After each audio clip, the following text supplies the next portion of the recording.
Vinegar. Grown old, grown bitter on Dollar Draft. No cover before 10. 80s night at the tacky tourist trap name brand club in the city where suburban drones congregate in hopeful enclaves reeking of silent desperation and cheap cologne, going through the locomotions of mating rituals rife with fake ID 19, 20-year-old chicks asserting their pathetic attempts at alpha female desirability dominance with mall-bought hoochie gear, dancing on the speakers with the same move executed flawlessly, mindlessly for 3 consecutive hours continuously. Oh, me. I decided to have some fun with the evening. After all, being trapped in this situation puts me back in high school mode, alienated, standing outside and above the meaningless cliques of mean and shallow rich kids. Me, at the tacky tourist trap name brand club in the city tonight, I'm going dinosaur hunting, targeting the 50-something women who think they don't hold any value because nature took over, because they no longer hold the figure they did back when they were the 19 or 20-year-old chicks metronoming their hips,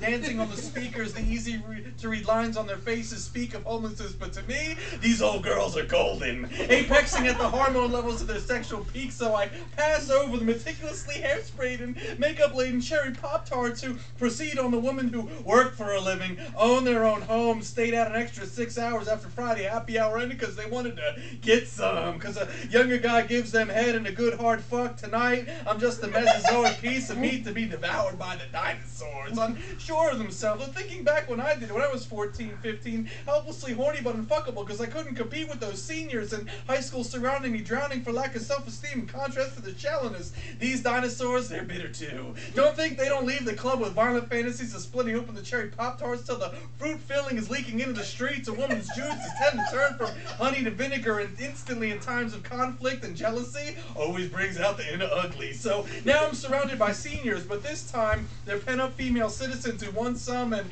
I guess I gotta give it to them, putting the tricks in geriatrics, targeting the women who know how to fuck, been there, done that, seen it all, veterans who hold on to baggage but are divorced of any illusions of what it takes to get a man or keep a man interested. Oh, they're all me. Fucking like this time might be their last time, telling me to pull their hair, talking dirty, deep into the things that 20-year-old cherry Pop-Tarts are just starting on the path of discovering. Yes, all the things that we don't talk about in mixed company. Bondage and discipline, polyamory, role-playing and dress-up fantasies, and a whole host of activities that almost always leave bruises. When the ex-husband has the kids this weekend, this is what's out there. Underneath the surface of bodies that aren't as tight as they used to be. Women that know what they want but tragically rarely get what they need. Women that finally decided to fill a trash can with those fucking body fascist gym Nazi fashion magazines. See, I don't crave no waifs, no frail high school varsity cheerleader wannabes, no cherry Pop-Tarts.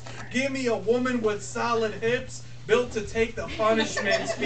Speaker dancer, if this fills you with unpleasant thoughts of revulsion that 50-something women are starving sexual predators that will do what it takes to take your man away, that there's your sexual competitors that are in their old bags of tricks, they've forgotten more than you'll ever know, too bad. Maybe you need to get liquored up one night and go home with one of them, fulfill that experimental bisexual fantasy you've been toying with like a barely broken-in vibrator, and learn yourself a little something. Maybe realize the reason that relationships don't last is because beauty is only skin deep, but true love constantly craves the full spectrum of penetration. So I'm going dinosaur hunting. Back in time like Land of the Lost and Jurassic Park, rewinding to Generation X-1, down to bag the big one. Cold-blooded, female frustrated sexual predators, 50 plus and rising.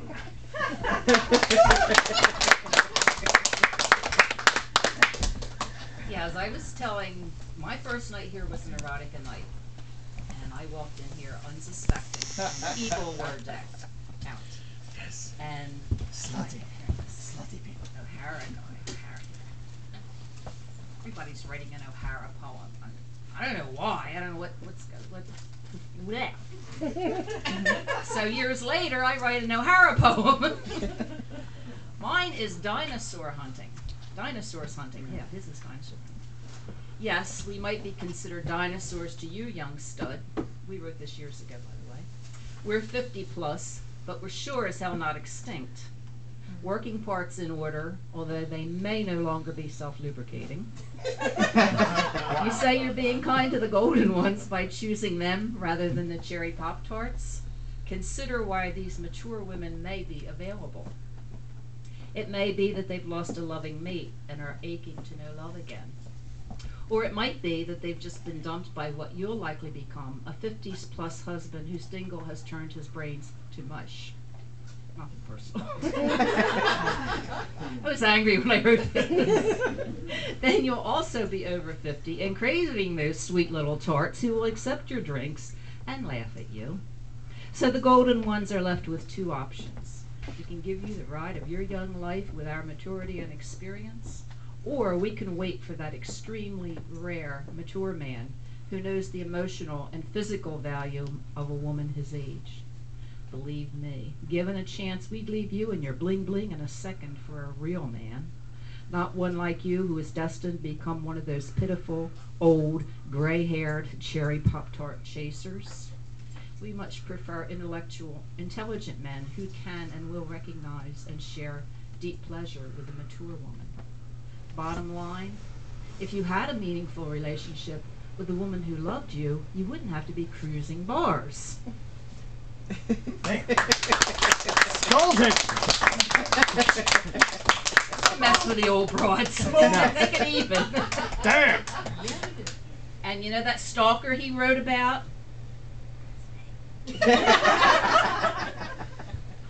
Yeah. That's what turned me into.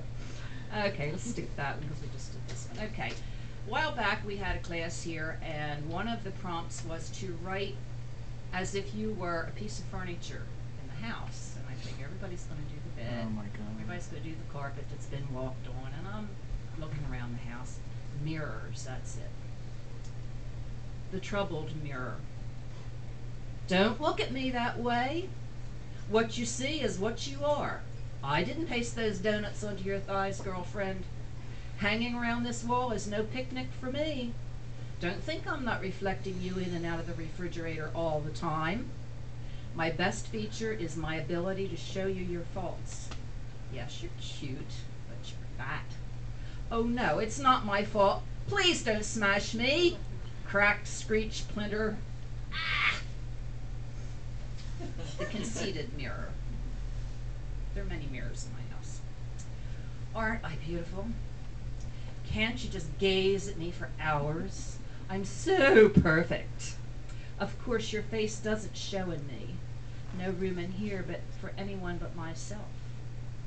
Perfection cannot be overshadowed, you know. My shallowness absorbs all reflective light. Only my face shows out to the world, which I modestly proclaim is as it should be. No, please don't store me away in the dusty attic. I promise I'll change, I promise. The excited mirror.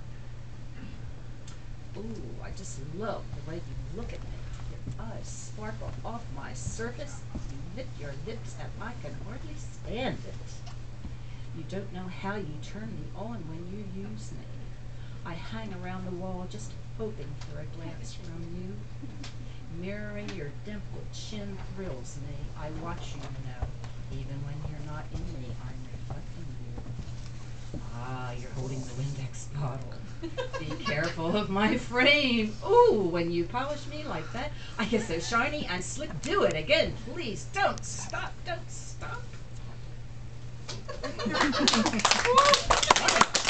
Yes! The most important mirror in the house. The mothering mirror. Stand up straight, dear. Let me see your smile. Did you brush your teeth?